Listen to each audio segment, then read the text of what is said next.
Muy buenas noches a todos, bienvenidos a Plan M, un par de minutos después de las 9 de la noche. Por el fútbol estamos entrando un poquito más tarde, pero ya estamos en vivo hasta las 10, en un día con muchísima información política y mucho debate, mucha polémica, todos contra todos. Desde que Massa pateó el tablero político, oponiéndose frontalmente al nuevo Código Penal que anunció Cristina el sábado pasado en el Congreso, se ha generado una guerra de todos contra todos. Porque hoy ha salido Mauricio Macri a pegarle a Massa, a despegarse de Cristina porque había quedado pegado con el nuevo Código Penal.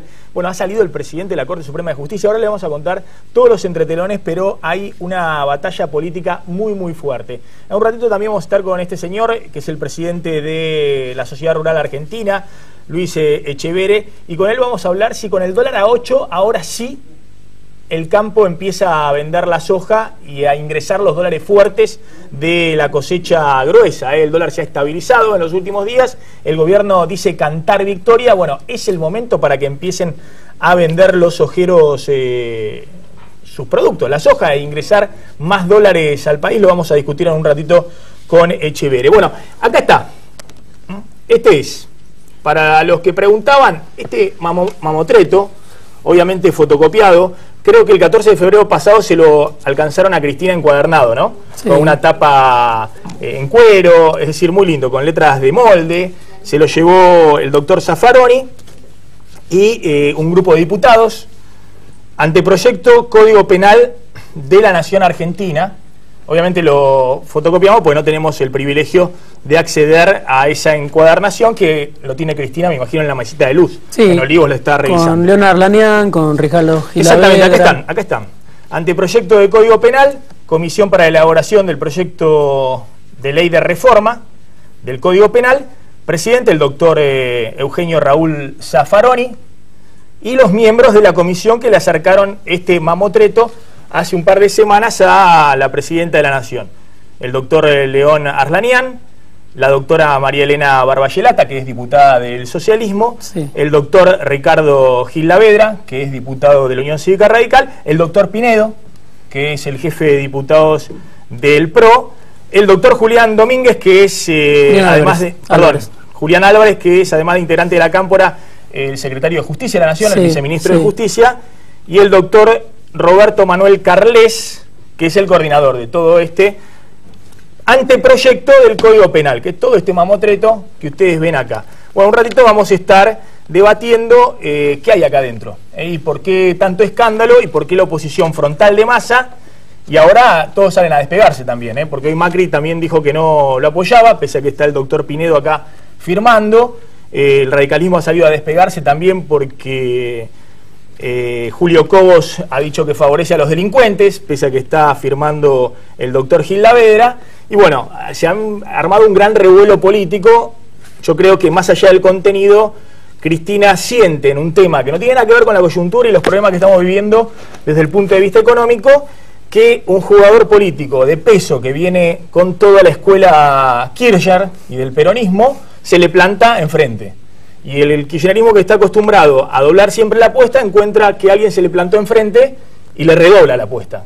Y le arma, desde el punto de vista político, un zafarrancho como ocurrió esta semana, porque era uno de los poquitos proyectos que la presidenta, este mamotreto, había presentado el sábado. Creo que no había otro proyecto. El otro proyecto de la presidenta era que se iniciaran las clases, los docentes, y bueno, de eso se encargaban los gremios kirchneristas, de voltearle ese proyecto, porque hubo 2 días de paro a nivel nacional y hay una situación muy delicada en la provincia de Buenos Aires donde continúa el paro. En un ratito vamos a estar discutiendo con Jorge Donofrio, que es el presidente del bloque de senadores del Frente Renovador en la provincia de Buenos Aires, con el doctor Mauricio D'Alessandro, que es abogado y diputado provincial del espacio de Narváez. Venía un legislador muy importante del Frente para la Victoria, que iba a estar acá presente porque tenía ganas de debatir el tema del nuevo Código Penal. Ha tenido un percance familiar, esperemos que no sea nada. Bueno, cuando sepamos bien cómo fue esta circunstancia, le vamos a estar informando quién era la persona que estaba citada, convocada y comprometida hasta hace 10 minutos para estar acá por parte del kirchnerismo. Diego, hoy salió a despegarse Mauricio Macri. Sí, de este Código Penal que firmaba el doctor Pinedo. Sí, en una conferencia de prensa hasta ayer había algunos chisporroteos, sobre todo Laura Alonso había sido una de las diputadas que había dicho que no compartía el criterio de este anteproyecto, pero hoy habló Macri y dijo que no es momento, sobre todo, de analizar esta reforma del Código Penal que elaboró este grupo de constitucionalistas, de expertos. Dijo, no es el momento, y de paso le pegó a Massa, sin nombrarlo, pero dijo, sin demagogia, sin oportunismo. Le dijo oportunista y demagógico a Massa. Sí, sin populismo, hay que discutirlo en algún momento esto, no ahora. Un poco a contramano de lo que, bueno, se supone que pensaba Federico Pinedo, que participó de este proyecto, que se presentó en este momento y que era con la idea de que el gobierno lo lleve al Congreso. A mí hace 3 días el doctor Federico Pinedo, jefe de diputados del PRO, me defendió el proyecto en la radio. También criticándolo duramente a Massa y diciendo, miren, nosotros participamos acá, yo firmé en disidencia, pero este es un proyecto serio de reforma del Código Penal. Bueno, se nota que Macri se dio cuenta que le estaban tomando una bandera que él había izado muchas veces, la bandera de la seguridad, del tema del Código Penal y demás, que Massa le había copado la parada y dio marcha atrás. Yo creo que igualmente la movida de Massa descoloca no tanto a Cristina, que si se quiere, Cristina en esto simplemente trasladó lo que era un proyecto que ella quería dejar como parte de su gestión, sino a la oposición. Es decir, descoloca fundamentalmente a Macri, porque avanza sobre una bandera de Macri, y a Scioli. Porque ¿qué opina Scioli de todo esto? Scioli de acá lo que dejó entrever es que está en contra, sí, pero no lo puede decir abiertamente porque forma parte del oficialismo. Sí, bueno, hay una palabra clave en todo este debate que es oportunismo, ¿no? O sea, todo el mundo se acusa de ser oportunista, desde los que critican a Massa, desde Massa, que es criticado por oportunismo, y hoy Macri diciendo sin oportunismo. Todo el mundo busca acomodarse en este debate según lo que dicen las encuestas, según lo que opina una parte importante de la sociedad, pero nadie diciendo lo que piensa, o mucha gente que participó de este proyecto ahora desdiciéndose, incluso el radicalismo, y Ernesto Sanz dijo, no lo vamos a tratar. Bueno, lo había salido a defender el doctor Ricardo Gil Lavedra, claro, al proyecto, decir que era un proyecto muy bueno. Ahora sale tu candidato presidencial, Julio Cova, a decir que favorece a los delincuentes, está diciendo que el doctor Gil Lavedra, que participó en la elaboración del proyecto, favorece a los delincuentes. Bueno, a ver qué dice el doctor Mauricio Macri. Ah, no, cierto que no es doctor. Bueno, está hablando de doctores, de acá, de allá. El ingeniero Macri, a ver qué opina del nuevo Código Penal. Debatamos esto sin demagogias, sin populismos, fuera de un contexto electoral, sin oportunismos. Para tener un buen código ayornado, después de décadas, seguramente hace falta. Cuando habla con los penalistas te dice que hace falta que realmente construyamos un código que reordene las más de 900 modificaciones que ha tenido a lo largo del tiempo. Pero no es en este contexto y no utilizándolo políticamente. Es fuerte porque Macri está al lado de Pinedo, que acá está. Es uno de los miembros de la comisión que redactó el proyecto. Sí. Entonces trató de matizar, dice, bueno, seguramente este código es muy bueno, pero no es el momento. Es un poco lo que había planteado también Margarita Stolbizer acá, ¿no? Sí. Desde la izquierda, con otros argumentos, diciendo que hay otras prioridades en este momento, la crisis económica, si empiezan o no empiezan las clases, que en todo caso será una discusión para la próxima administración después de diciembre del 2015. Sí, o lo que había planteado también Duhalde de manera un poco más brutal, si se quiere, este es un gobierno que se está yendo, le queda un año de gobierno, dijo Duhalde, no puede plantear ningún tipo de discusión, bueno, le queda un poquito más de gobierno, pero de todas maneras ese criterio es compartido, que el gobierno en esta circunstancia, a esta altura de su gestión, no puede pretender reformar, aunque sea con un grupo de juristas que lo acompañen de la oposición también, no puede pretender reformar un código que está desde 1921. Ese es el criterio. ¿Lo que plantea Duhalde es la posición de Scioli? ¿De alguna manera? ¿En este momento? ¿O es el expresidente que tiene obviamente criterio propio y dice lo suyo? Me parece ¿O que es la dijo, posición de Scioli? Me parece que en ese caso dijo lo suyo. Duhalde también tiene ganas de hablar, lo llaman, le preguntan, en donde puede mete la cuchara. La posición de Scioli es la que dio ayer. Y un poco acá de Facio la amplificó el senador provincial sciolista. No me vengan a correr a mí si yo ya tomé un montón de medidas, aprobé un montón de leyes en la provincia de Buenos Aires, en la provincia de Buenos Aires que endurecieron las penas. No me vengan a decir que yo quiero mano blanda o que yo quiero un régimen garantista, porque demostré durante mi gestión que quiero todo lo contrario. Bueno, un ratito vamos a discutir con dos diputados, con el senador y con el diputado provincial. Insisto, estaba convocado un diputado importante del oficialismo para debatir este tema. Lamentablemente tuvo un percance antes de llegar al programa, pero vamos a debatir qué pasa, qué es lo que contiene en términos jurídicos este nuevo Código Penal, si efectivamente favorece las excarcelaciones, si reduce penas de delitos graves o no, y qué va a hacer el kirchnerismo. Si porque el kirchnerismo tiene mayoría en diputados y senadores, si quiere puede imponer el proyecto, por más que lo que diga la oposición. De hecho ha sido el modus operandi de estos 10 años. Lo que sucede ahora, insisto, es que no hay una oposición tan institucionalista como puede ser la oposición del radicalismo o la del Frente Amplio Progresista, que se dedica a discutir desde la banca 20 minutos a rebatir el proyecto que le envía el kirchnerismo, lo dejan hablar muy bien, muy interesante y demás, después todos levantan la mano y pasa por un tubo. Ahora Massa, en el límite del juego político, sale a patear el tablero. Es decir, se planta con una estrategia tanto más fuerte de la que ha tenido el kirchnerismo para llevar adelante algunos proyectos. En este caso, para voltearle un proyecto al kirchnerismo. Sí, hasta el momento el gobierno no se pronunció sobre el fondo. No hubo demasiados funcionarios que hablaran sobre el fondo de esta reforma del Código Penal. Lo que sí hubo es, desde el jefe de gabinete hasta hoy, Julián Domínguez, con una nota que escribió en página 12, diciendo: Massa desconoce la Constitución, Massa tiene una ignorancia supina, no se puede convocar un plebiscito. Pero no hablando del proyecto en sí mismo, no hablando de la propuesta que Cristina dijo que iba a enviar al Congreso, sino más bien cuestionando a Massa por convocar un plebiscito, pero no tanto defendiendo este anteproyecto de reforma. Vamos a discutir qué está pasando con los docentes también, porque atención que hay novedades sobre el paro docente y sobre todo en la provincia de Buenos Aires, si continúa o no el paro. Pero antes escuchalo a Ricardo Lorenzetti. ¿Quién es Ricardo Lorenzetti? El presidente de la Corte Suprema de Justicia. ¿Qué dijo hoy? Un mensaje muy duro, tal vez a la Casa Rosada y también al Congreso. Dijo que la lucha contra el narcotráfico debe ser prioridad. ¿Por qué todos entendieron que era un mensaje a la Casa Rosada? Porque Cristina, en las 2 horas ante la Asamblea Legislativa, no mencionó la palabra narcotráfico. Escuchalo a Lorenzetti. Por eso es necesario que nos pongamos de acuerdo en un marco de principios y de valores que le den previsibilidad, que no es otra cosa que construir un Estado de Derecho, construir instituciones sólidas, la independencia de poderes, las políticas de Estado participativas y perdurables. La lucha contra el narcotráfico, que es algo en lo cual todos coincidimos, nuestra patria, y yo diría la región y el mundo entero, está afectado por un problema gravísimo que es el de la drogadicción y el movimiento que está produciendo el narcotráfico y que está afectando el Estado de Derecho. ¿Un mensaje de Lorenzetti?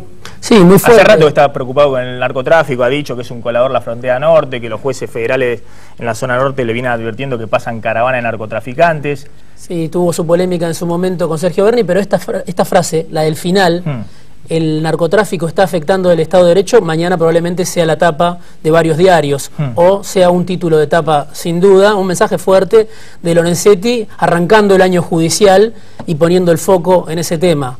Otros de los que se pronunció hoy fue el titular del Cedronar, también hablando sobre el tema del narcotráfico. El cura Juan Carlos Molina. Juan Carlos Molina, que asumió hace muy poco en el Cedronar, es una realidad que los pibes se falopean, chupan como esponjas y las previas los revientan, dijo, y habló del tema de la droga y habló de la mediocridad con la que muchas veces se tocan estos temas.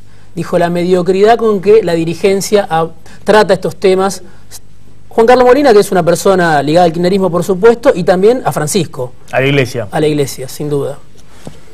A ver, vamos a discutir un ratito qué pasa con los docentes en la provincia de Buenos Aires. Si continúa el paro, es el problema más grave que tiene Scioli en este momento, el paro docente en la provincia de Buenos Aires, que continúa mañana. Hace un ratito me envió un mensaje Roberto Baradel, el titular de SUTEBA, el principal gremio docente, dice: no hay ninguna propuesta del gobierno de Scioli hasta ahora, hasta esta hora. Mañana sigue el paro de SUTEBA en la provincia de Buenos Aires, 4 millones de alumnos que no van a ir a clases. Sí se va a levantar el paro a nivel nacional, porque hoy se cumplió la segunda jornada de paro docente a nivel nacional, y ahí sí hay una puertita de negociación que sobre todo los gremios no ultrakirchneristas, sino de la CGT de Antonio Caló, han abierto con el jefe de gabinete Jorge Capitanich. Pero la situación más grave desde el punto de vista docente está sin duda en la provincia de Buenos Aires. Vamos a hablar, antes de discutir todos estos temas políticos y que te interesan obviamente, qué pasa cuando vuelven las clases en Buenos Aires y en otras provincias, de qué está pasando con la situación económica. Con el dólar a 8, el gobierno logró ganar la pulseada, estabilizar la situación cambiaria, y ahora los productores sojeros, el campo, ahí está Luis Echeverri, el presidente de la sociedad rural, ¿van a vender los dólares o van a seguir amarrocando la cosecha? 40 días después de la devaluación de enero, el gobierno nacional parece haber logrado ganar la batalla de la coyuntura contra el dólar. El Banco Central consiguió frenar la estampida del dólar blue y reducir la brecha con el paralelo hasta el 34%, una diferencia que no se lograba desde 2012. El tipo de cambio oficial se mantiene estable, por debajo de los 8 pesos, y en el mercado informal la divisa cotizó a 10,55. Juan Carlos Fábrega se siente victorioso. Consiguió finalmente detener la sangría de reservas de la autoridad monetaria. Por primera vez desde que la AFIP comenzó a cobrar un 35% de recargo a las compras con plástico en el exterior, el llamado dólar tarjeta se estacionó por debajo del dólar blue. La liberación parcial de la compra de divisas que el gobierno habilitó para los asalariados terminó por hundir el precio del billete verde 2 pesos por debajo de los máximos de enero. En la Casa Rosada crece el optimismo con la paz cambiaria que se alcanzó en febrero, y ya se entusiasman con que la economía vuelva a crecer en 2015. Sin embargo, los economistas de la oposición afirman que se trata de una baja estacional que se debe al impulso ortodoxo que Fábrega le dio a la suba de las tasas de interés. El gran desafío para el oficialismo está en la cancha de Axel Kicillof y sigue siendo el mismo: contener la amenaza de que la inflación vuelva a dejar barato el dólar a 8 y licúe el efecto de la devaluación. Hay otro factor de riesgo que no se puede descuidar: que el techo de las paritarias que la nación está forzando paralice el consumo y lleve a la economía a las puertas de una recesión.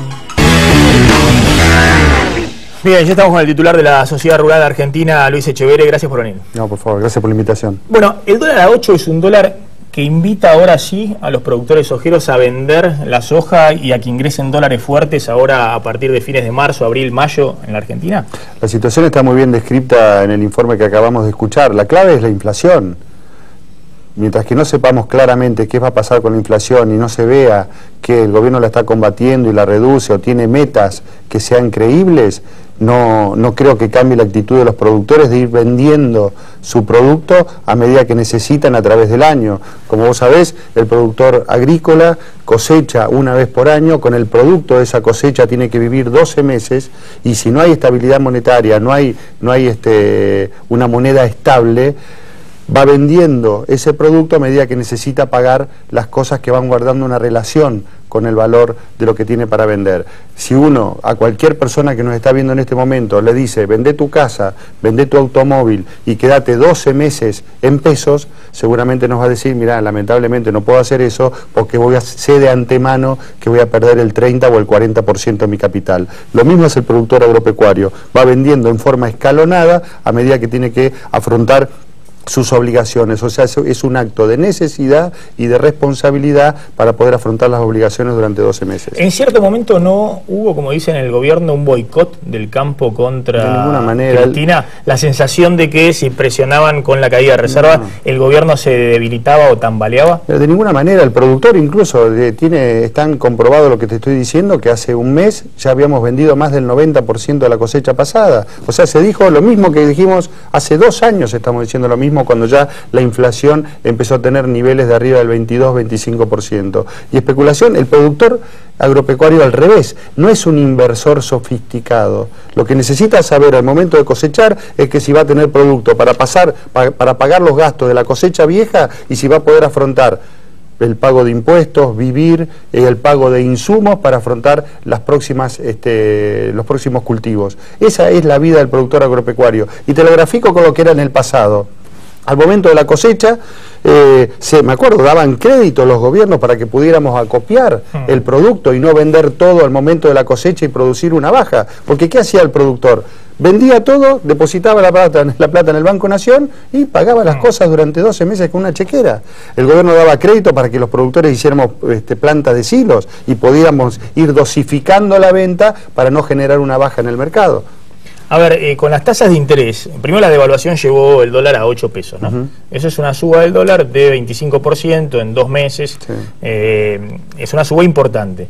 Por otro lado, el gobierno subió fuerte las tasas de interés, es decir, si un productor sojero, lo mismo que un empresario pyme, se quiere financiar hoy con descubierto de cuenta corriente, está pagando 50-60% anual en pesos, una tasa muy cara. Entonces, no le conviene financiarse con el descubierto del banco porque es una tasa incluso porque está por arriba de la inflación hoy, que no sabemos, pero estará entre 30 y 40%. Entonces, ¿no le conviene de alguna manera al productor sojero hoy vender a 8 menos las retenciones? Por otro lado, el dólar paralelo se pinchó un poco, cayó a 11 pesos hoy. Digamos, no hay tanta diferencia, 30%, 35% más caro que el dólar oficial, no hay tanta diferencia como había antes, y la expectativa de que iba a haber una devaluación mayor, de que el dólar podía llegar a 12, a 13. ¿No le conviene hoy al productor sojero, a medida que va levantando la cosecha, vender? Digamos, pues no tiene otra, tiene que pagar y no puede financiarse barato. Mirá, el tema es así. El día que se devaluó fue un jueves a la tarde. Al día siguiente ibas a comprar un rollo de alambre, un caño de molino o cualquier insumo y el vendedor te decía, no te puedo vender porque no tengo precio. Si querés llevártelo, te hago un remito, vení la semana que viene. El miércoles siguiente ya estaba todo ajustado al ritmo de la devaluación. Es decir, 20% más caro todo. Todo estaba 20% más caro en dólares. O sea, se había pasado la devaluación al costo de los insumos. Eso por un lado. Por otro lado, recordá, el productor agropecuario no es un inversor sofisticado. ¿Qué dice? No sé si la tasa está más alta, está más baja, si viene para acá. Acordate que los campos están a 30, 40, 50 kilómetros del pueblo. Con suerte van 1 o 2 veces por semana. No está peleando por 10 puntos más, 10 puntos menos. El productor no está en la City viendo si la tasa subió, bajó, o la cotización del dólar y haciendo un intercambio. ¿Qué dice el productor? A ver, coseché esto, lo tengo en un silo, lo que sea. Bueno, yo con esto sé que voy a poder pagar el fertilizante que me significan tantos quintales de soja por hectárea. Con esto voy a pagar el combustible, con esto voy a pagar la semilla, con esto voy a pagar los trabajos, y de esta manera yo me aseguro afrontar los impuestos, con esto otro voy a vivir, a pasar los 12 meses que vienen para adelante, porque sí hay una lógica que el productor tiene bien claro. Siempre lo que necesita pagar va a guardar una relación con su producto. Y con eso, me acuerdo el año pasado, cuando los mismos funcionarios nos decían por los medios, vieron, por especular y guardar el grano bajó. Bajó y se perjudicaron, no, porque es la lógica esa. Es decir, con esta cantidad de grano. Ahora la soja subió, está muy alta, $520 la tonelada, y además el dólar también subió. Es decir, que los que guardaron la soja les convino, obviamente. Si hubiesen vendido, los costos también. Bueno, también subieron los costos, pero si hubiesen vendido el año pasado, a fin del año pasado, perdían. Bueno, pero por eso te digo, hasta que suba o que baje, la lógica es la que te acabo de decir. Si fuera un inversor más sofisticado, a lo mejor seguiría el camino que vos decís, pero no es eso, no es eso. Incluso hay algo muy importante, está lloviendo en muchos lugares de la Argentina. El gobierno nacional, a pesar de haber sacado del campo solamente retenciones a los granos, 69.000 millones de dólares en los últimos 10 años. El triple de lo que dicen que hay de reservas en el Banco Central. 69.000 millones de dólares. No hay un camino. ¿De que de recaudación esa fue la recaudación por retenciones? Solamente en concepto de retenciones, el Estado Nacional, independientemente de todos los impuestos que pagamos, bienes personales, ingresos brutos, inmobiliario rural, impuesto al cheque, etcétera, etcétera, etcétera. Bueno, 69.000 millones de dólares fueron las retenciones a los granos en los últimos 10 años. No hay un camino, Maxi. Si no hay camino, no hay soja. No hay cómo sacar la producción. Ojo, ahora de cara a la cosecha no hay cómo entrar a los campos, meter las cosechadoras en muchos lugares de la Argentina. O sea, no es tan simple como decir, bueno, y ahora hay tanta preocupación, están mirando el reloj. Hay tanta preocupación con el gobierno porque entren los dólares de la soja, que se la van a buscar. Usted dígame dónde raro. está la soja y se la van a buscar con raro. carretilla, no sé, va a Valdivia a buscarle la soja a los campos, porque están desesperados porque ingresen los dólares. Bueno, fíjate vos la contradicción, ¿no? Que tanto nos han insultado estos años, nos han denigrado, nos han acusado de tantas cosas, ¿no? Que a 11 años del gobierno que iba a sustituir las importaciones y que iba a cambiar la matriz productiva del país, está mirando el reloj a ver cuándo llega la cosecha, ¿no es cierto? A ver, Echeverri, yo decía, lo vengo diciendo todos los días, ya me he cansado, por eso no hago más editoriales sobre el tema, que el gobierno tiene que dar alguna certidumbre y alguna expectativa de que la inflación va a bajar en la segunda parte del año. Es decir, convencer a los agentes económicos de que tiene un plan para desacelerar la inflación. Hoy no puede convencer ni siquiera a los gremios kirchneristas, que son los gremios docentes, que no le cierran por debajo del 30%, pues no confían que el gobierno con los precios cuidados vaya a bajar la inflación por debajo del 30%. Ahora, ¿cuál es la perspectiva de ustedes respecto a qué pasa en la economía en lo que queda de este año? El dólar está estabilizado. ¿Cuál es el peligro para ustedes hoy de la misma lógica, economía? Falta de confianza. Que una persona diga, no voy a vender todo mi producto hoy porque no sé lo que va a pasar en el futuro, es falta de confianza. Entonces las autoridades ¿Pero deberían... qué es lo que temen que pase en el futuro? Cualquier ¿Que se cosa. vuelva a disparar el dólar? A ver, que lo que está pasando a diario, a ver, te doy dos ejemplos. Mesa de ganados de hace 2 semanas y pico, ¿no? El gobierno convoca a los eslabones de la cadena y le dice, en vez de exportar el 6% de carne que estamos exportando hoy de lo que produce la Argentina, ¿no? Vamos a volver a exportar el 20%. Ah, bueno, buena noticia, qué sé yo. 2 semanas después cierra las exportaciones de carne y manda a apretar a los compradores del mercado de Liniers para que tratar de bajar de manera artificial el precio en el mercado de Liniers. Segundo ejemplo, mesa de láctea de productores tamberos. Estaba no solamente el ministro de Agricultura y Ganadería, también la ministra de Industria. Bueno, vamos a hacer que suba 7% la producción de leche, que es la misma producción desde el año 1999, está estancada. Pasaron 2 semanas, cierran de un día para otro las exportaciones de leche en polvo. Bueno, eso no es generar confianza. Entonces, el productor dice, ¿de qué manera, sin depender del gobierno, porque todo lo que viene anunciando es perjudicial a la producción, yo puedo transcurrir los próximos 12 meses sin fundirme en el camino, ¿no? Y ahí amarrocan los dólares. Es que no es amarrocar. Digo, es una forma de decir acapar. No es amarrocar, es dosificar las ventas. Es dosificar las ventas, es lo que hace un señor, un zapatero. Pero está bien, yo no estoy... Mañana le digo al zapatero, vendé todo tu stock y quedase 12 meses en pesos. Va a decir, no, pará, ojalá pueda vender todo el stock de zapatos en un día, pero si lo vendo me voy corriendo a reponer, porque si no me descapitalizo. No le estoy acusando, digo que la economía se maneja así. ¿No?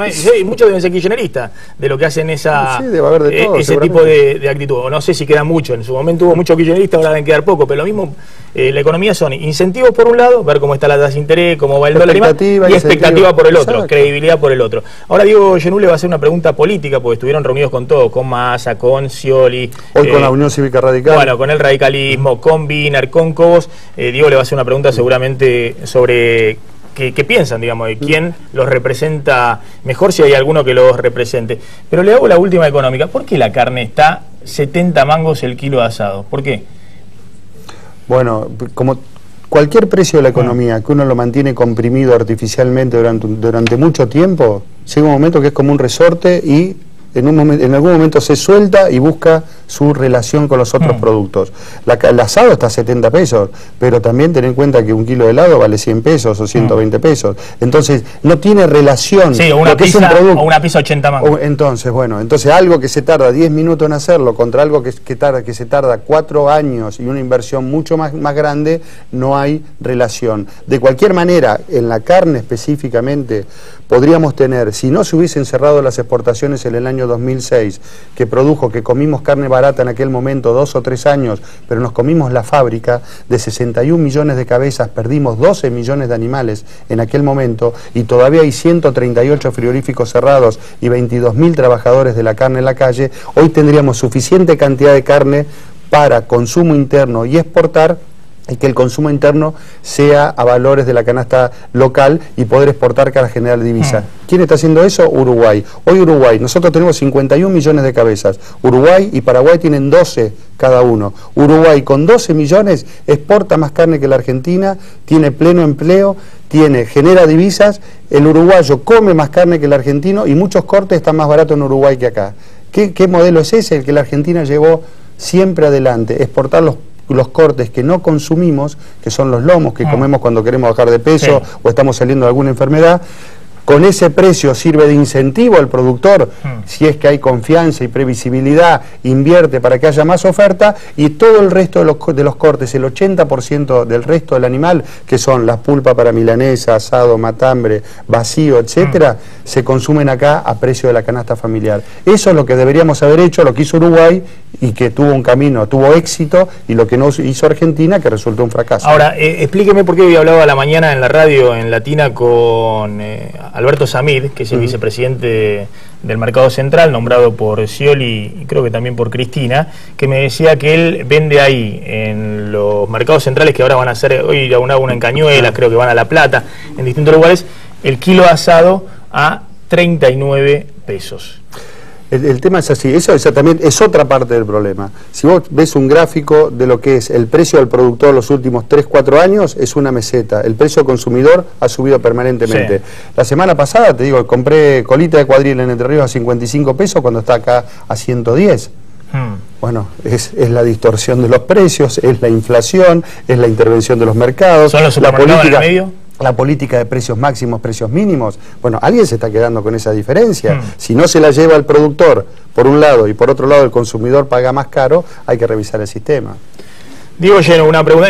Alberto Samid también me contaba que van a hacer, esto es en serio, que habló con Capitanich para inaugurar 3 salones de fiesta para fiestas de 15, cumpleaños de 15 años en Tecnópolis. Que es otro de los proyectos que están llevando adelante. Diego Lleno. Sí, de esta ronda de reuniones que hubo con distintos representantes de la oposición, por un lado si consiguieron algún compromiso de esos sectores de la oposición y por otro lado si hay alguna diferencia entre esos sectores de la oposición a la hora de hablar del campo, desde lo que perciben ustedes. ¿Todos proponen lo mismo para el campo o alguno propone algo distinto? No, para empezar, todos ven al campo como un factor de desarrollo indispensable en lo que es el futuro de la Argentina. Y no solamente campo, sino que en general hablan de agroindustria, que estamos totalmente de acuerdo. Nadie se imagina un campo sin industria, una industria sin campo en la Argentina. Juntos podemos hacer mucho por el país. Por otro lado, bueno, después hay matices, ¿no? Hoy, por ejemplo, tuvimos una reunión muy buena en el Comité Nacional de la Unión Cívica Radical, donde el radicalismo plantea reducir a cero las retenciones en las economías regionales, en el trigo y en el maíz. Bueno, la verdad que es un punto muy importante que da, en el caso que sea en gobierno, da una expectativa al productor agropecuario para que dentro de un año y pico, tener un horizonte distinto en lo que puede ser la producción. Otro elemento muy importante que destacó un documento que nos dio la Unión Cívica Radical es que pretenden eliminar todas las distorsiones que haya en los mercados. Bueno, por ejemplo, los ROEs, que son tan dañinos que son... Las autorizaciones de exportación. Las autorizaciones de exportación que un día un funcionario dice hoy se exporta, mañana no se exporta. Y el señor que estuvo engordando un animal 1 año y medio en el campo, el día que tenía que vender, las exportaciones estaban cerradas, bueno, frustra un negocio de alto riesgo y de de largo plazo, ¿no? Pero ¿cuál es el programa que más los convence? Porque, por ejemplo, se decía que Bussi... Pero decirle directamente, no, Massa Bussi está cerca de Massa, dicen algunos, por ejemplo. No, a ver, como mesa de enlace tomamos esos que son, hoy van a ser proyectos legislativos para que haya un debate, y por supuesto que todos le damos la bienvenida a ese tipo de iniciativas, porque en definitiva van todas en el mismo sentido. Me acuerdo que en el Frente Renovador propuso reducir a 0 en economías regionales y en trigo, reducir de 15 a 10 las retenciones a la carne y de 20 a 10 en el maíz. Bueno, hay matices, ojalá eso genere un debate junto con el ofrecimiento del radicalismo y de otras fuerzas que sabemos que están preparando, como por ejemplo el caso del PRO, sus propuestas para este año legislativo, bueno, que de eso pueda salir una legislación que dé esa previsibilidad y que quite la presión impositiva del campo que hoy se lleva el 80% del resultado económico de la empresa agropecuaria. El 80% del resultado económico de la empresa agropecuaria hoy se va en impuestos. O sea, para nosotros es central. Lo mismo, le digo una cosa, si Massa, Cobos, Wiener, Macri o quien sea, no se me olvide de uno, Scioli, le dice que van a eliminar las retenciones a la soja, le está mintiendo. Nadie lo dijo hasta ahora. Ninguno va a tocar hasta ahora. En esta coyuntura, ninguno va a ser la irresponsabilidad de bajar la retención a la soja del 35% en esta coyuntura económica. No sé si alguno se lo prometió, pero si se lo prometió, está mintiendo. No, nadie lo dijo hasta ahora, y también nosotros somos conscientes de la necesidad de financiación que tiene el Estado. La propuesta de la mesa de enlace, que la firmamos en el año 2009, junto a todos los partidos de la oposición de aquel momento, era reduciendo las retenciones a la soja en forma paulatina, y que también haya una previsibilidad en eso. Hasta ahora no hay ningún partido que se haya manifestado en ese sentido. Echeverri, gracias por haber estado esta noche en Plan M. Vamos a discutir el nuevo Código Penal y qué pasa con Scioli, entre dos fuegos, Cristina de un lado, Massa del otro. Daniel Scioli habló ante la legislatura con un mensaje presidenciable. El gobernador bonaerense dejó inaugurado un nuevo periodo de sesiones ordinarias con un discurso que combinó alineamiento y perfil propio. Scioli reivindicó medidas del kirchnerismo, como la asignación universal, el plan Procrear y el programa Precios Cuidados. Y se expresó en sintonía con las palabras de la presidenta, cuando pidió incluir en la discusión con los docentes la cuestión del presentismo. Consideramos la propuesta realizada por el Gobierno Nacional, que comparto en su filosofía y espíritu, de un incentivo adicional de 2.000 pesos por presentismo. Sin embargo, no todo fue obediencia. Daniel se diferenció de Cristina cuando remarcó que su principal preocupación en la provincia es el tema de la inseguridad. Buscó relativizar el retiro de la gendarmería que impulsa el gobierno nacional en territorio bonaerense, aunque admitió que los gendarmes pasarán de 5.000 a 2.500 en el corto plazo. Remarcó que las fuerzas federales seguirán presentes en la provincia. Presionado por el rechazo frontal que planteó Sergio Massa, el gobernador buscó despegarse del anteproyecto de reforma del Código Penal que impulsa la Casa Rosada. Se reivindicó como un cruzado en la lucha contra los delincuentes y agradeció a los legisladores por acompañar las leyes que endurecieron el régimen de excarcelaciones en la provincia. Pero Scioli no solo enfrenta el desafío de sus competidores en la carrera hacia 2015. Además, debe resolver la tormenta de reclamos que ya comenzaron los gremios de la administración pública. Los docentes y el Frente de Gremios Estatales continúan de paro hasta el viernes, pese a la conciliación obligatoria que dictó el Ministerio de Trabajo Provincial. ¿Logrará Scioli disuadir a los sindicatos con una propuesta viable y ayuda de la Casa Rosada? ¿O deberá atravesar una tempestad similar a la que sufrió el año pasado? Bien, ya estamos con el doctor Mauricio de Alessandro, gracias por venir, diputado provincial, y con el presidente del bloque de senadores del Frente Renovador en la legislatura provincial, Jorge Donofrio. Este es el anteproyecto de ley de Código Penal que tanto debate ha generado. Bueno, me interesa la posición de Alessandro. El tuyo es más gordo que el mío. Sí. El mío son 583 páginas. Esta es la posta. Se nota sí, que... no, la mía también es la posta. ¿No? Acá no, todos tenemos la posta. Vos lo hiciste doble faz, ¿viste? El tuyo. Claro, eso lo sabía. No, este es tal cual el que le entregaban a Cristina, no pude conseguir el encuadernado. Lo interesante, a mí, para estudiar eso en la facultad, me llevaba entre 3 y 4, 3 meses, digamos, 583 páginas. Es raro que alguien lo haya leído tan rápido. Yo digo, hay sí, seguramente algún apresuramiento en golpear esto. Creo también que la presidenta, alguna vez lo dije acá, está pariendo, después de 10 años de una década ganada, un progresismo, está pariendo un candidato de centro o centro-derecha, tiene solo 3 candidatos firmes, que son Massa, Scioli y Macri. Eso es una pataleta, es el verdadero hematoma de la presidenta, seguramente le molesta, pero creo que el kirchnerismo se equivoca, y a pesar de que Massa no quiere darle a esto un contenido político, nosotros estamos viendo, la oposición está viendo, esa idea de perpetuarse o de perpetuar ese progresismo que ya la gente abandonó en los votos, con estas ideas de codificar el estilo de Napoleón. Esto es napoleónico, unificación del Código Civil y Comercial, no terminamos de digerirlo, aparece esto, sin grandes modificaciones, es necesario seguramente compaginar, pero el verdadero problema no es el Código Penal. Este Código Penal que está tan bueno como este para penar los delitos, lo que está fallando es la aplicación, y todo el mundo lo sabe, ¿no? Jorge Donofrio, ¿por qué salieron tan frontal? Digo, ¿es tan así, digamos, que se rebajan pena, que van a salir los delincuentes de la cárcel, como se planteó? Porque hay juristas de primer nivel, ¿no? El doctor Zaffaroni, el doctor Gil Lavedra, en la redacción del nuevo Código Penal. Bueno, a ver, claramente las consecuencias de la aplicación de este código, tal cual como está escrito, son impensadas, ¿no? independientemente de que se bajan las penas que convierten al 82% de los delitos que están codificados en escarcelables, convierten en escarcelable el robo a mano armada, el narcotráfico, el abuso de menores, el abigeato, ¿no? También desataría un caos en el sistema jurídico, porque como esto es de la ley más benigna, es de aplicación retroactiva, automáticamente yo vería una catarata de recursos. No se olviden que el 70% de los detenidos en la provincia de Buenos Aires son procesados y no condenados, lo cual paralizaría el sistema judicial, porque cada uno de los que está procesado, como el Estado está diciendo que el delito que cometió no es tan grave y las penas son menores, porque no solo baja la mínima, también baja las máximas, estarían presentando estos recursos. Esto iría por dos vías: primero, la revisión de su caso; segundo, la recusación del tribunal que los ha juzgado, porque ya conocen el caso y tiene que ser sorteado otro, con lo cual una migración de causas de departamentos judiciales a otros, con lo cual paralizaría la justicia totalmente. Es una barbaridad de donde lo miremos.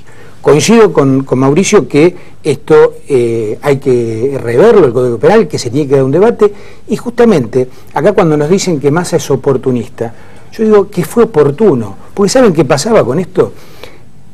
Los partidos de la oposición, que fueron convocados en el 2012 mediante el decreto 678, que acompañaban con la firma, con disidencias, ¿no? Pero esa disidencia, ¿sabe qué significa? Que íbamos a ir a 3 o 4 audiencias públicas en comisión, que iban a decir lo que le hubiesen dado la gana de decir. La mayoría automática del Frente para la Victoria lo iba a convertir en ley, y el año que viene estaríamos en el medio de un desastre. Lo que estamos abriendo es a una discusión abierta, explicando a la sociedad, por más que nos quieran tildar que lo tratamos de manera liviana. Nosotros lo que estamos aplicando es un lenguaje llano para que la gente entienda qué es lo que se trata. A ver, hay cuestiones, digamos, hay cuestiones donde se golpea, yo creo que exageradamente. Abigeato es uno de ellos, porque con el robo de ganado. Claro, porque ¿qué pasaba? El robo de ganado, si vos te robabas 5 vacas para hacerte un asado, la pena era más que el homicidio. Es decir, había el hecho, todo este desajuste que provocaron las leyes Bloomberg, en la creencia de que subiendo las penas, y en eso hay que darle la razón a Zaffaroni, si la idea de creer que aumentar las penas simplifica las cosas, es una idea falsa. Ahora, a partir de esto, digamos, hay cuestiones, claramente este código trata de reducir la gente en las cárceles. Por ejemplo, tiene cuestiones nuevas, no hay más condena condicional y ejecución condicional, sino que hay detención en el domicilio, ¿sí? Detención de los fines de semana, lo más parecido a un hombre casado. O sea, te detienen el fin de semana, nada más. Eso son cosas raras. Vos imaginate que no podés trabajo comunitario, sanciones de multa. Ahora, vos imaginate, en un país donde todos los días se escapa un delincuente, 2 presos saltan la reja, ¿quién va a controlar? Vos tenés que dejar, por ejemplo, a un narcotraficante a que lo cuide la mamá. Es obvio que la mamá va a estar cocinando con él, digamos, por más buena que sea la mamá, que va a dejar al hijo adentro. En un país donde todos esos sistemas que hay hoy, aunque no lo veamos, en la provincia de Buenos Aires hay 3.000 tipos que tienen pulsera magnética. ¿No sabías esto? No. 1.000 en la capital federal. En la capital federal, en el año 99, yo trabajaba para una empresa israelí que hacía las pulseras magnéticas. No había fallado en ninguna, hasta miembros de Hamas tenían con las pulseras. Vinieron acá, se la pusieron un barra brava de Chacarita, encontraron un pedazo de la piel del tipo en un taller mecánico, tuvieron que hacer todo el sistema de nuevo porque había fracasado en la Argentina. Digo, con esas características, pensar que uno va a dejar a un tipo que la detención domiciliaria el fin de semana y con eso va a lograr que cumpla una pena, es suicida. Es un lindo código para Alemania. Ahora, habíamos convocado a un diputado, insisto, del kirchnerismo que se disculpó hace 10 minutos antes de empezar el programa, tuvo un percance personal, vamos a chequear que esté todo bien en su familia, después vamos a decir quién es, pero hubiese sido enriquecedor para tener también otra visión, sobre todo del oficialismo que impulsa este nuevo Código Penal. ¿Qué pasa? Ahora voy a preguntar por el tema de la reacción política, ¿no? Porque por un lado, todos lo habían dejado solo a Massa, ahora empiezan todos a despegarse. Se despega Cobo, se despega Macri, se despega la gente del Frente Amplio Progresista. Pero, ¿qué pasa con el tema de la prisión perpetua? Hoy hablaba con el doctor Carles, que es el coordinador de este trabajo, y él me decía, no existe la prisión perpetua en la Argentina. En realidad nunca es perpetua, pese a que haya el delito más aberrante, no es perpetuo. Es verdad. Por ejemplo, hay un delito aberrante terrible de un asesino que mató a toda una familia. Padre, madre y los 2 chiquitos de 7 y 9 años, a ellos dos los mató antes que a los padres y en presencia de los padres, porque se quería vengar. Es decir, no puede haber un tipo más despiadado y más cruel. Creo que ahora está, obviamente está preso y creo que ahora estaban con el tema del juicio oral. Bueno, ese tipo, decía el doctor Carles, como máximo hoy tiene 25 años de cárcel. Después hay que soltarlo. 35. Sí, absolutamente falso eso. Eso no es cierto. cierto. Más, si me acordara el nombre del fallo, sería para irme con un 10 de acá de la mesa. Pero hace muy poco tiempo, esta Corte, con la firma de Zaffaroni, declaró la inconstitucionalidad de la aplicación de la prisión perpetua para los multireincidentes, pero sí la habilitó, ¿no es cierto?, para las accesorias de homicidio agravado. Con lo cual, el mismo Zaffaroni, que está en un fallo reconociéndola, ahora la está negando. La verdad, es decir, en el caso de femicidio, en el caso de delito agravado por el vínculo y demás, puede haber prisión perpetua. A ver, hay dos o tres cosas. Por el Estatuto de Roma, que es el que se basa Carles cuando habla, es un experto. Por el Estatuto de Roma, en aquellos crímenes de lesa humanidad existe la posibilidad de la perpetua, lo que es una gran contradicción, porque si vos no la permitís, la realidad es que la perpetua no se permite porque hay un problemita que nadie mira, ni siquiera Massa. El artículo 18 de la Constitución dice que las cárceles serán sanas y limpias, no para castigo de los reos, sino para... Lo que pasa es que, Massa lo dice también, dice que se pudra en la cárcel. El tema de que se pudra en la cárcel obra en el imaginario colectivo, pero si queremos eso hay que cambiar la Constitución. Esta Constitución está hecha para que los reos no tengan que pudrirse en la cárcel. Por eso es inconstitucional. Pero escuchame una cosa, Mauricio, este tipo, que es un despiadado... No, pero Robledo es mentira. Está hace 44 años en la ¿por qué no sale Robledo? Y porque es un peligro para la sociedad. Exactamente, entonces siempre está el recurso, y en eso tiene razón lo que dice Jorge, siempre está el recurso de dejar un tipo adentro. Con prisión perpetua. Exactamente, porque vos lo dejás. Robledo Puch está adentro porque... Eso le decía yo a Carles hoy en la radio. Decía, pero mirá, Robledo Puch pidió la excarcelación la última vez, le dijeron no, eso es un peligro para la sociedad. Una de las principales críticas que dice que ni Massa ni su equipo tiene nivel académico y que esto se tiene que dar la discusión en los claustros, en un nivel superior. Y me parece que esto es una barbaridad. Esto tiene que estar abierto a la sociedad tiene que saber de qué se trata. Porque si no, lo que termina pasando es que un altísimo y valiosísimo profesional como Carles, y hablar de Zaffaroni, que nadie va a negar de sus dotes, le falta calle. No, pero a ver, a Zaffaroni no le falta calle, porque fue legislador, presidente del INADI, trabajó en la profesión. Lo que está pasando acá... O le falta sentido común, porque esta es una discusión para Dinamarca 2030, no para la Argentina. Él enseña en Alemania, y lo que está pasando, es decir, porque yo digo que lo durmieron a Pinedo y no le gusta, me imagino a Pinedo que diga eso. A Macri está enojadísimo. Bueno, pero que a ver, ¿a quién se le ocurre ir a discutir un código penal contra la Task Force y el think tank de Zaffaroni, que son 20 profesores universitarios, 20... cátedras, 5 universidades, le volcaron todo encima y lo durmieron? Porque vos fijate, incluso está tan direccionado este código que cuando se trata el tema del aborto, desde que nos amigamos con Francisco en el gobierno, el aborto sigue igual. Es decir, durante años la gran avanzada era el matrimonio igualitario y la despenalización del aborto. Sin embargo, el aborto sigue, ni lo tocaron. ¿Por qué? Porque claramente hubo una dirección política y los demás durmieron, porque cuando cae Carles, que estudió en Bolonia, en Alemania, y hace 30 años que lo único que hace es estudiar derecho penal, no práctico, sino teórico, cuando vos le pones a un tipo, ni siquiera Ranián, porque ¿quién puede creer? Si estudiar esto lleva 3 meses para cualquier estudiante avanzado de derecho, es decir, la realidad es que sí se ha jugado con eso y hemos terminado teniendo un código para otro país, no para esta realidad. Y ni siquiera ni es oportuno, como bien dijo Jorge también, no es oportuno y además no tiene aplicación en este ámbito. La gente no quiere eso. Tengo que ir volando a una tanda. Cuando volvamos les voy a preguntar qué está pasando en la provincia de Buenos Aires, que no empiezan las clases y hay una situación muy delicada desde el punto de vista económico. Tanda cortita y volvemos, no te vayas.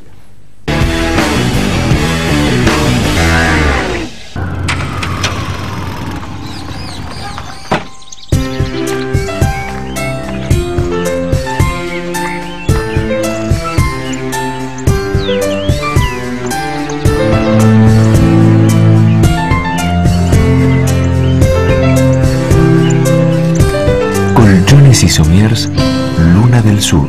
Dormí tranquilo, dormí mejor. Protege la salud de tu familia con APRES, cobertura médica. Desde 1974, brindando el más alto nivel en servicios médicos, con el respaldo del Sanatorio Modelo Quilmes. Planes para empresas, planes directos, medicina laboral y por desregulación de tu obra social. Modernos centros médicos. Accede a un plan acorde a tus necesidades llamando al 0800-666-3640 o en www.apres.com.ar. APRES, yo te protejo.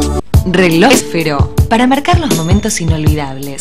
El mejor regalo para ella, para él y para vos. Con su colección de diseños exclusivos. Relojes Feró. Adquiéralos en las joyerías y relojerías más importantes del país.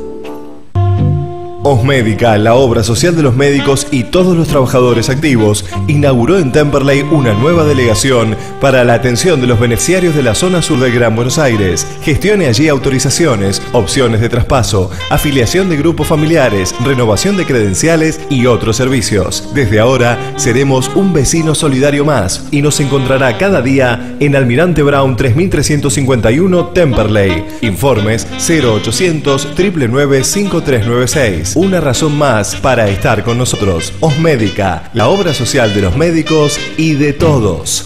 Obesidad, diabetes, Fundación DAT, dirigida por la doctora Viviana Baranchuk, 4547-3877. Brown, pasado, presente y futuro.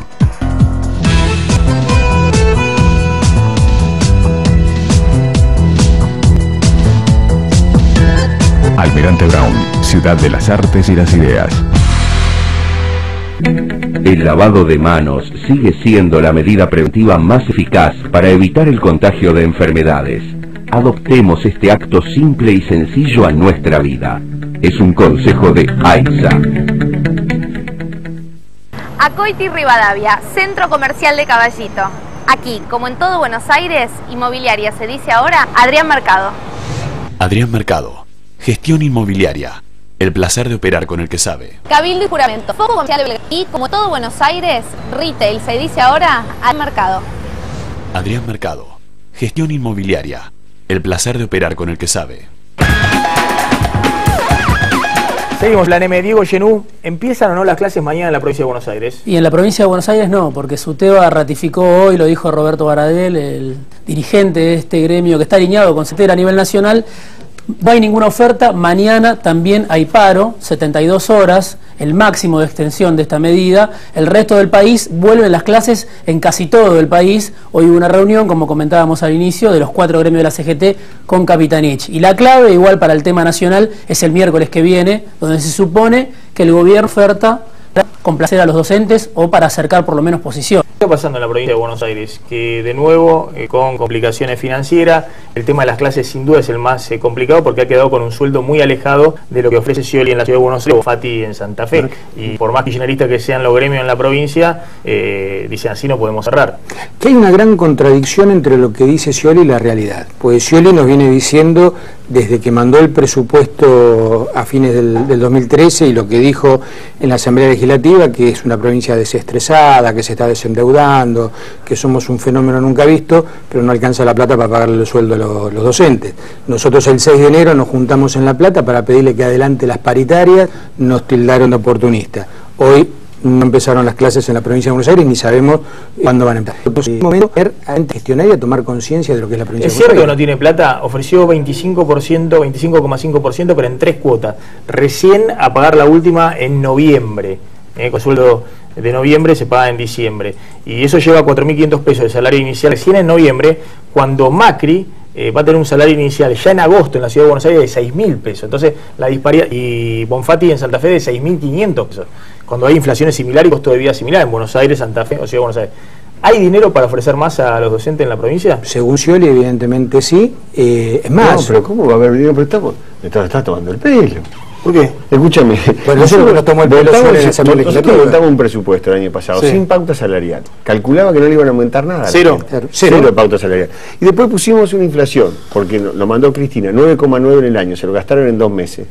El dólar, según el presupuesto, cuesta 6,33. Yo no anda a comprarlo, ni en el banco, ni el más blanco de todo, o sea, está en 8. No tenemos presupuesto. Y el crecimiento se estimaba 6,5% para este año, creo que va a rondar el 1, porque soy un especialista en comercio, en economía. Digo, Scioli no solo no tiene, está claro que no, y además quiere incorporar 15.000 policías. Dice Granado, dice, si no me incorporan los policías, quiere poner la policía municipal.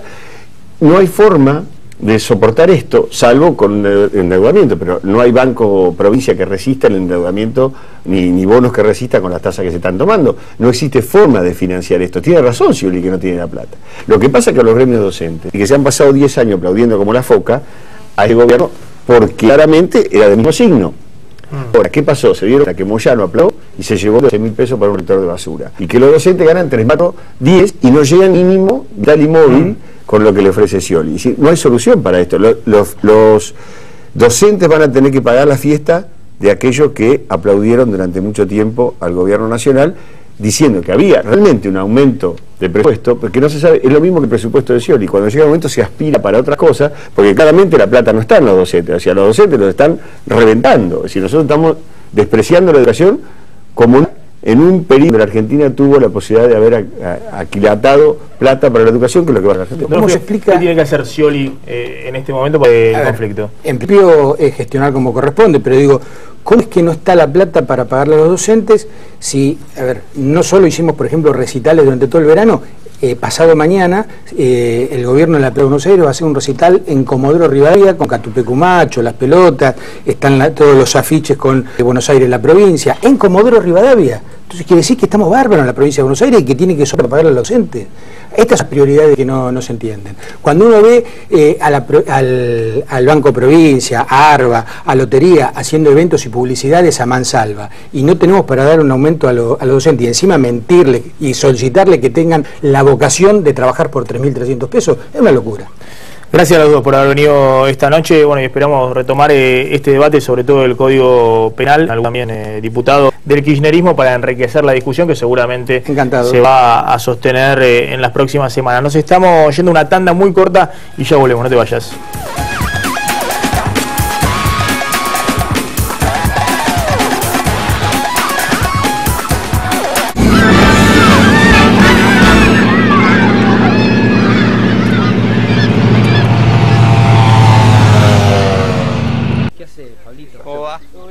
¿Qué ha sido una noche? No mucho, ¿no? Tranquilísimo. No, nada. Sandalia boca. En realidad debería verte caminando. ¿Har un calor?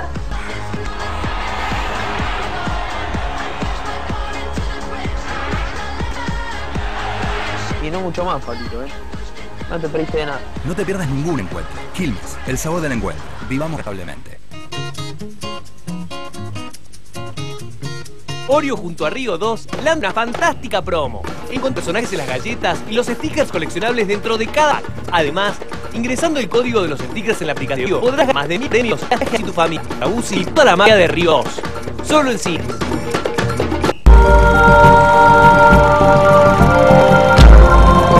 Alguien vio algo que otros no veían. Alguien puso el ojo donde otros solo miraban. Alguien vio el futuro en una bola. Alguien vio un grande en un chico.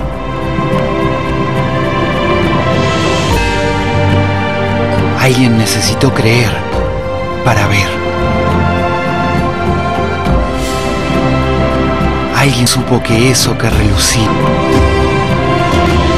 era oro. Homenaje de YPF a los que sueñan que en este suelo hay cosas maravillosas por descubrir. YPF, orgullosos del producto de nuestro suelo. Telecentro, disfrutar de internet 10 megas Wi-Fi más telefonía para mejor televisión digital con más de 80 canales. Todo solo 354 pesos final por mes. Llama ahora al 3969-2222. Telecentro.